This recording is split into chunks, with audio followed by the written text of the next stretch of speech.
Hello, everybody, and welcome to the stream. And I thought I would start streaming these instead of just making videos on them. So we're going to be talking about Leeds United's performance. It's the next day thoughts, of course. If you guys like it, make sure to like the stream because it gets out to more people. Subscribe if you haven't already, and let's get into it. And let's go through the first thing I wanted to go through, which is Daniel Farke's. We need to actually turn this on. Sorry, boys. Daniel Farke's comments after the game. I didn't get my light on.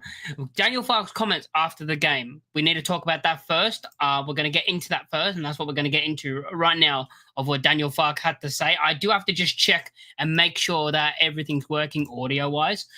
So just give me a minute. Just give me a little bit of a second. Just give me a second. Just give me a second, please. I'm sorry. Okay.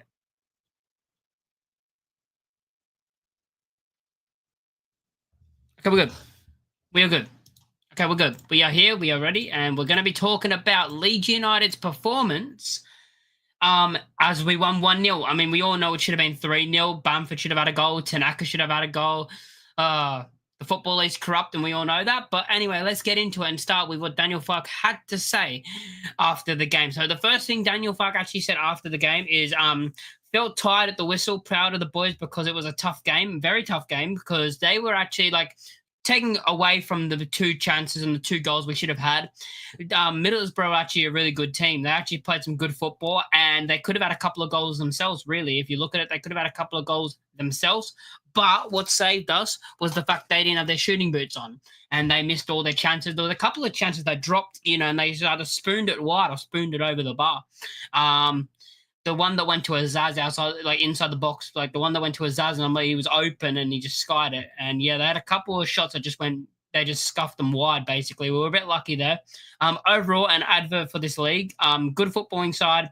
Both had periods. Important to go back to a clean sheet. That's good. Also, Darlow gets his first clean sheet, of course. Had to dig in. 1 day less to rest. They were in red hot form. I mean, they were the third form team. I'm pretty sure at the time. At the time, they were the third form team, while we were like 13th or whatever. So it's a good result based off that. They've been doing very well recently, while we've been doing absolutely terrible recently. The next thing Daniel Farke had to say is 2 goals wrongfully ruled out. Talking about the Bamford and Tanaka goals. Great scenes from my great scenes from my players and our supporters. The difficult period when we had adversity against us. Found a way to win. No replacement for a winning feeling. I mean, yeah, we won in the end, so you got to be happy either way. Big win, but you got to feel for Bamford because he deserved that goal. What a moment that would have been. But hopefully, that moment comes at Ellen Road. Maybe that's why it would be better. He gets a goal at Ellen Road instead, so the whole crowd can be limbs. The next thing Daniel Farke actually had to say was about Darlow. Darlow was not there with one save after another. He was there with one save after another. They had shots, but not too many clear-cut chances. Yep, not many clear-cut chances from Middlesbrough, but they did have some chances. He made a good save with his chest where there was a shot and he just blocked it. He just saved it, basically. And, yeah, good clean sheet as well. It's good to have him get a clean sheet, as I've already said. I cannot do anything because if I were here with a big speech, then I'd probably have to watch the game from the gantry. Talking about he was going to talk about the linesman. I know it's a difficult job, but I'm struggling with 2 disallowed goals. What I don't understand is if it's in doubt, assistant waves his flag for the defense. I mean, yeah, if it's in doubt, surely isn't the rule in football always been play the advantage to the attacker? The advantage always falls with the attacker, in my opinion. It should always fall to the attacker and not the defender, in my opinion. If there's no VAR, that's what you do. But yeah, that's what he had to say about that, and I actually agree with that. Daniel Farke then said, I'm not sure why he's the assistant for us and why he ruled out 3 good goals in 8 weeks. Yep. It's about millions of pounds, but we allow ourselves this level of assistant performances. I am struggling with this, hard to accept. I mean, yeah, they get paid all this and then they're wrong and they make bad decisions. If it was close, you could understand, right? If it's close to being offside, you could understand it. But the fact of the matter is, the ones that have been disallowed, I think it was the Pirro goal. I think it was the Pirro goal when Aronson did that little flick to Pirro. That was one that was disallowed. I mean, the two against Middlesbrough. The 2 we had against Middlesbrough. I mean, Tanaka's way onside, and then Bamford is even more onside. I do not know how you don't see them both as onside. It is annoying, but we show character to get through that and still win the game and not drop points. Because if that ended 1-1, a lot of Leeds fans, or everyone would be fuming. But yeah, good to be able to get through that through the game with that. The next thing Daniel Fox says is where are we up to? Here we go. Daniel Fox said James had a problem with his hamstring. Of course, he went off injured after a couple. I don't even know what minute it was. It was around the 70th minute-ish. But yeah, he went off injured basically with his hamstring. Took him off not to risk him for anything. But it could be that the turnaround is too quick for Saturday. Does not look good as it stands. So it doesn't look good that he will play on Saturday or start, on Saturday. He might not be in the squad either on Saturday, depending on how he feels. But yeah, good. Like, he was brilliant today, Dan James. Of course, he got the man of the match. But yeah, he was brilliant. Took his goal well. Was able to get in front of his man, get in front of the defender, bang, back of the net. Good goal. And he had an all-round good performance. He could have had an assist as well. Probably put maybe too much power on the pass across. But yeah, good performance all around from Dan James. And it's annoying that he's injured now. And hopefully it's not a bad injury. And hopefully he will be available for the last couple of games. Daniel Falkland said players were really moved by the songs of All Leeds, aren't we? At the memorial to Chris and Kev. AO was moved. They all were. There is so much adversity for these last games. Manor missed late versus Luton, of course. AO wanted us to go to the fans, but we got some stick there. Yeah, fair. I mean, that's fair. Daniel Falkland said AO was in tears in the dressing room. Here in the dressing room here, asked him why. I don't know, boss. I'm just so empty. He was so happy for the win. Yeah, that's funny. I mean, Ao Tanaka, you could tell, really cares about the club. I mean, they all do. Most of the players care about the club, and you can see it in their performances and the way they fight for everything. But yeah, all around good performance. And yeah, Tanaka was in tears.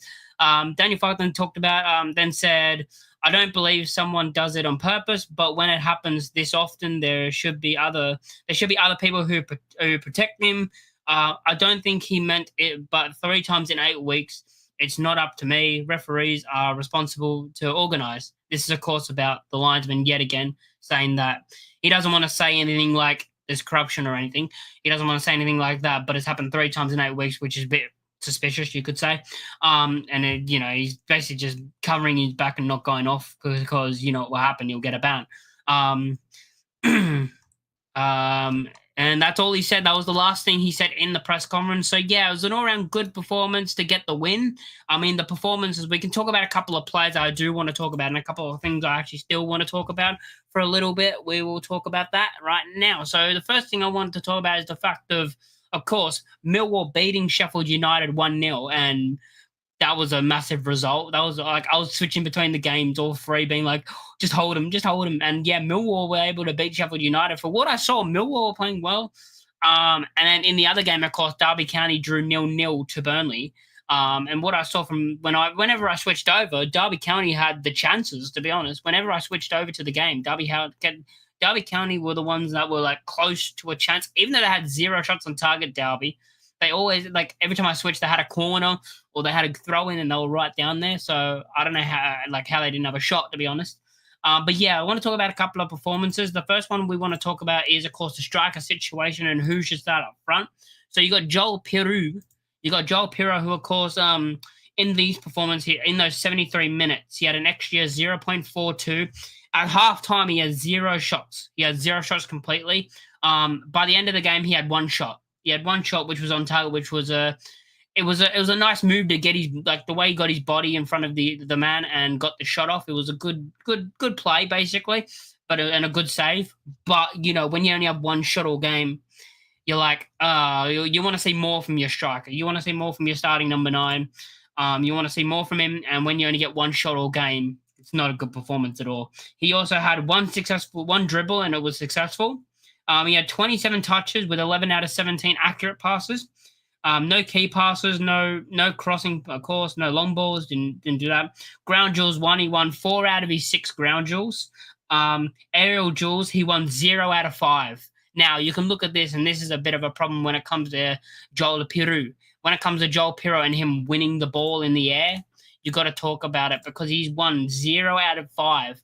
0 out of 5 of his duels. So he didn't win a single duel that he was in the air, which you got to look at that as like in the air, pretty weak in the air. And I think we all know that he's not going to win many headers and he's not going to do a lot in the air.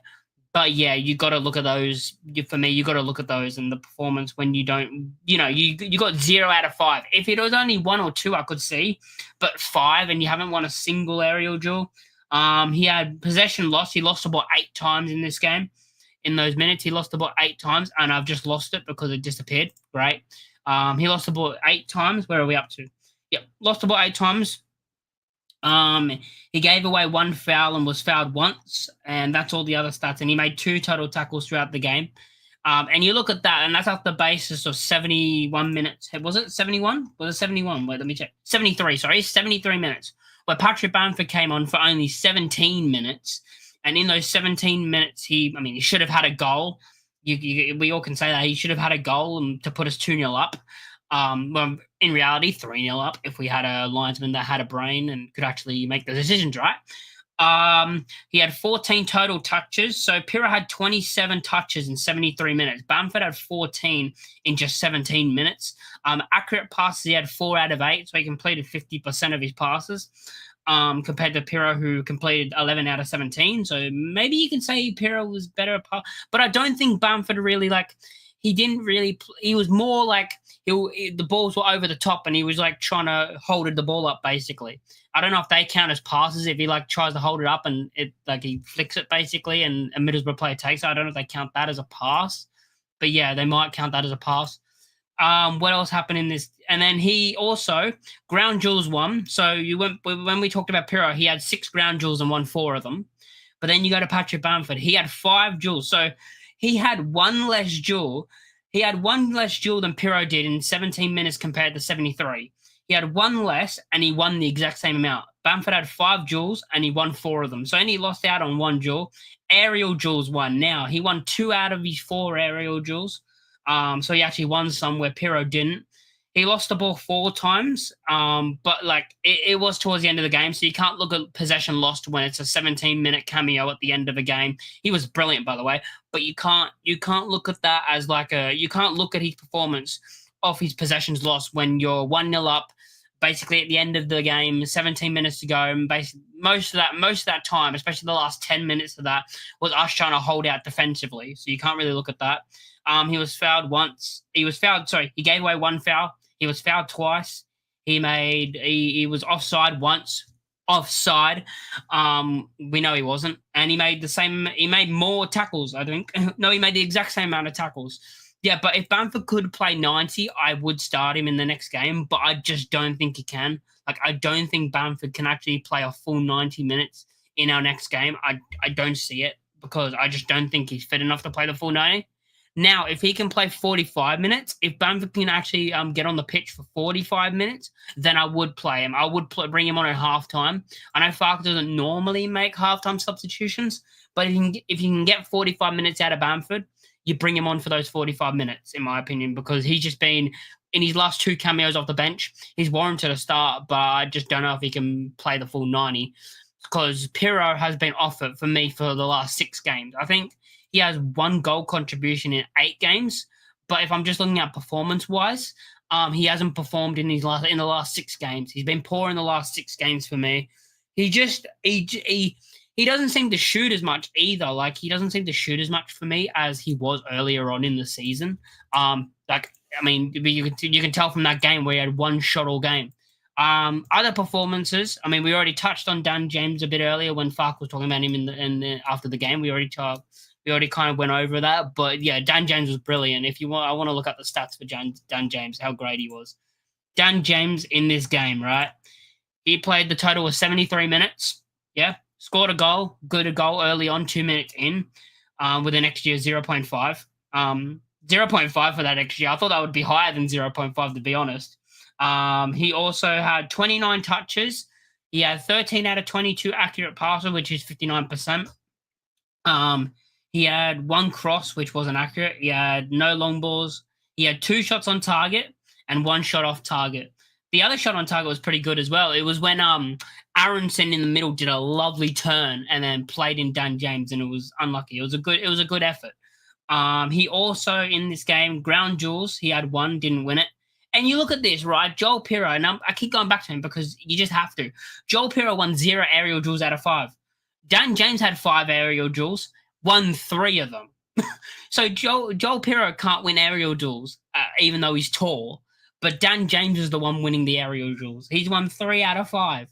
He lost the ball 13 times, but that's what you get with Dan James. He's gonna go for things himself. He's gonna make things happen. He's gonna open it up when he runs, and he's just gonna lose the ball. So whenever he does lose the ball, he always runs back and defends it back. That's why with Dan James and Aronson, if they lose the ball a lot in a game, I'm not that worried as long as they track back. And with those two, every time they lose the ball, they'll always run back really, really quick.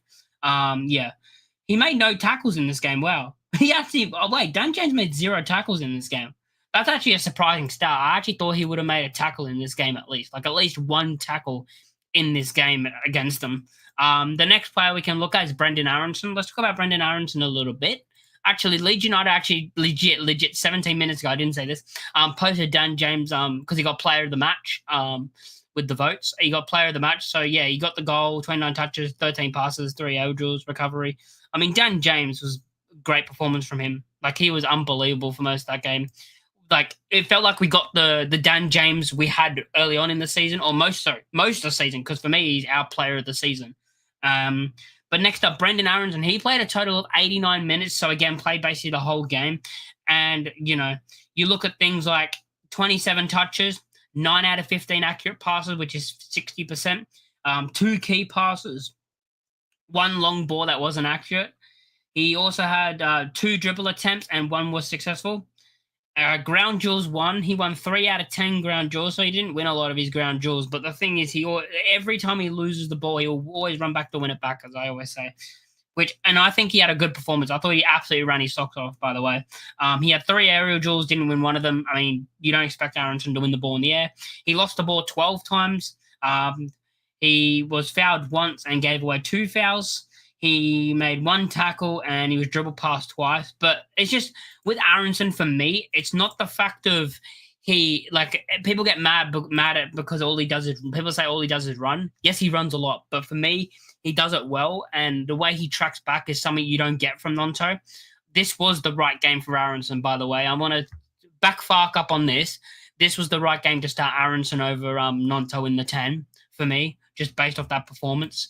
And based off the fact of the way Middlesbrough did play, it was the right idea. Next up, let's talk about Solomon's stats. Let's see how he did stats-wise, because I thought Solomon was great. I thought it was one of his better performances in a while. He's probably, maybe not back to his best, but it was a good performance that we haven't seen in a while from him. He played 68 minutes, no goals, but he got an assist. He got the assist for the Dan James cross. Also should have had an assist for a Tanaka with that nice cross to the far post. He had 46 total touches, so I think he touched the ball more than any other player, it looks like here. But you look at this, 46 touches, accurate passes, 30 out of 31. He only had 1 bad pass, 97%. Key passes 1, crosses 5, and crosses accuracy was 2. He had 1 long ball, which was successful, which was accurate. Big chances created was 1, which was the goal. Yeah, the goal. Yeah. I was wondering if they count a goal as a big chance created. Of course they do. But in reality, of course, should have had 2 assists. He had 1 dribble attempt, which was successful. And our ground duels 1. He won 3 out of his 4 ground duels. So did good there. Didn't have any aerial duels. He lost the ball 8 times during this game. He was fouled twice. He also made 1 interception. And yeah, but I thought overall Solomon had a really good performance, and I'm happy with him. I'm happy with his performance. Hey, Callum, how you doing? Yeah, Bamford was brilliant, by the way. Yeah, Bamford was. I couldn't believe what I was watching, especially that last second, that last 30 seconds, that clip of him in the last 30 seconds. The bad pass to Nonto, bad pass. I don't know if I'll call it a bad pass. Would I? I think the pass is a bit behind Nonto, whatever.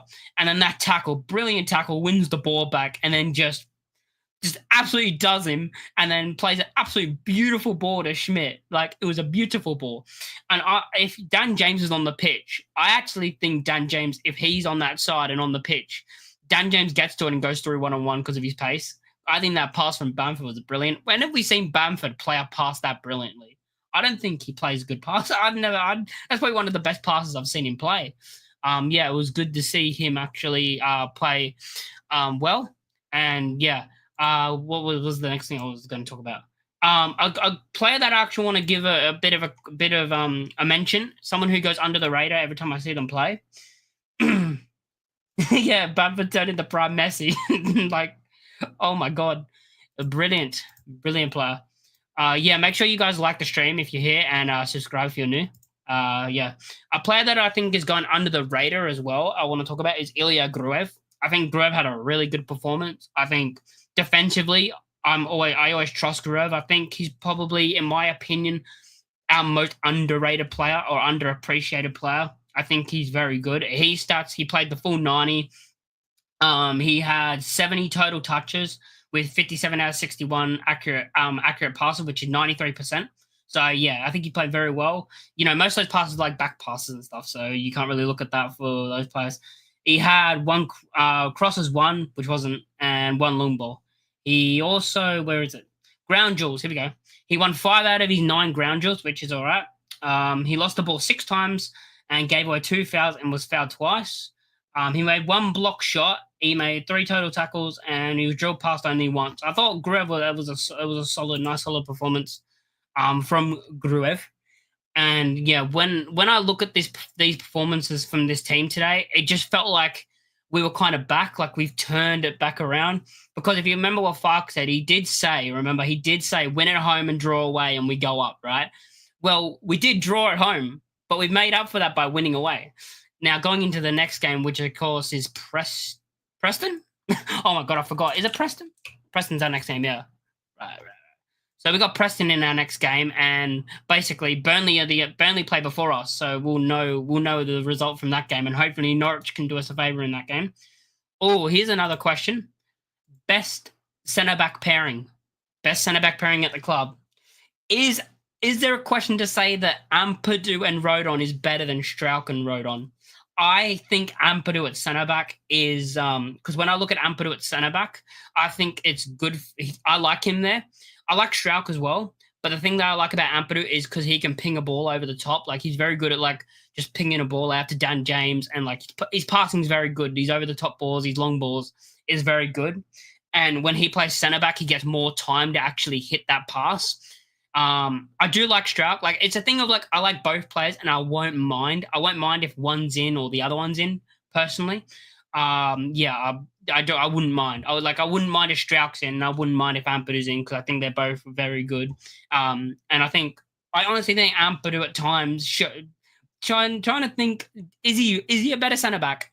Is he better at centre back, especially when you got Rothwell, Tanaka, and Gruev in the midfield, that you can play any of the two? You know, it's one of those things about what do you prefer. Bamford's goal was not offside. Yeah, Bamford's goal was like, I mean, Tanaka's as well. I mean, I think Bamford's more onside, but even Tanaka's, how do you not tell? Like, it's both sides as well. So the first one, the linesman has the Leeds player closest to him, and he gets that wrong.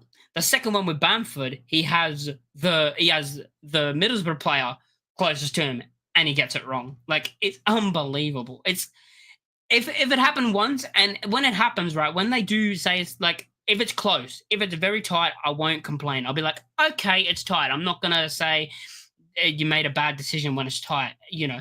But when it's that, and it's so obvious onside, it's mad. I mean, at the end of the game, like the final 5 minutes, I was like, they're gonna score, aren't they? Like, Middlesbrough were very good and attacking pretty well. And I was like, they're gonna score, aren't they, in this game right at the end? That's gonna cost us 3 points. 3 points. But yeah, I'm confident going into the Preston game. I'm actually very confident going into the Preston game. As I already said, I don't think Bamford starts, just because I don't think you can get a full 90 out of him. I said if you get a full 40, if you can get 45 out of him, bring him on at halftime. I I'd probably keep Aronson in the 10 because I think he just runs around very well. Like he does a lot of running, and I like him in the 10. James is probably out. Then there's a question on the wing with Dan James out. Does Nonto go on the right, or does Schmidt start? You can look at both ends, in my opinion, because you got Nonto. So you got Nonto, who had a couple of cameos off the bench, looked very good, scored, and then started in the 10 and didn't play well in the 10 position. Or you got Schmidt now, who's come off the bench in the last 2 games and has looked really good off the bench. Is there a way we could start? You could see Schmidt on the wing, which I wouldn't mind either because I think they both have the ability. I'd probably prefer Nonto on the wing instead. I'd probably prefer Nonto over Schmidt and use Schmidt as an impact sub. That's what I'd probably do, but I wouldn't be mad and raging if Schmidt started ahead of him. But yeah, the other one we can talk about is I think then Solomon stays in. I think Solomon's keeping his spot after his assist. I think the midfield 2, I think, will be Tanaka and Gruev. And then I think the back 4 and the goalkeeper, of course, will stay the same. So I think all that will stay the same going into the Preston game. So the only changes I can really see is Bamford in for Pirro if he can play a full 90, which don't know if he can. And then you got the winger situation of Dan James being out, of Nonto on the wing, or do you put Schmidt on the wing? Aronson stays for me, Solomon stays for me, Gruev and Tanaka stay for me, and then the back 4 and the goalkeeper stay for me as well. They all stay the same. And also, let's give credit to Fark because his substitutions were all good. Like his subs were all good. You can look at the Bamford goal, the Bamford goal that got ruled offside. Schmidt's involved in that. The 3 that are sprinting forward for that goal is Schmidt, Nonto, and Bamford. Schmidt has it first, gives it to Nonto, and then Nonto plays a beautiful ball to Bamford. All 3 of them were involved in that goal. So yeah, Fark made the right subs because I think Nonto impressed when he came on, Schmidt impressed when he came on, and Bamford impressed when he came on. And then you even look at Sam Byram. I'm fine with Sam Byram coming on because you bring him on as like more defensive stability that we need at the back, and I'm fine with that. And when Byram did come on, I like the little drag back he did with his hand. Actually, they're all involved because the drag back with the hand that gave away the free kick led to that counter attack where Bamford scored. So it led to it. But yeah, good win for Leeds United. That's basically all we have to talk about today. If you guys like the stream, make sure to like, comment if you're new, and subscribe to the channel. And I'll catch you all in the next one. Peace.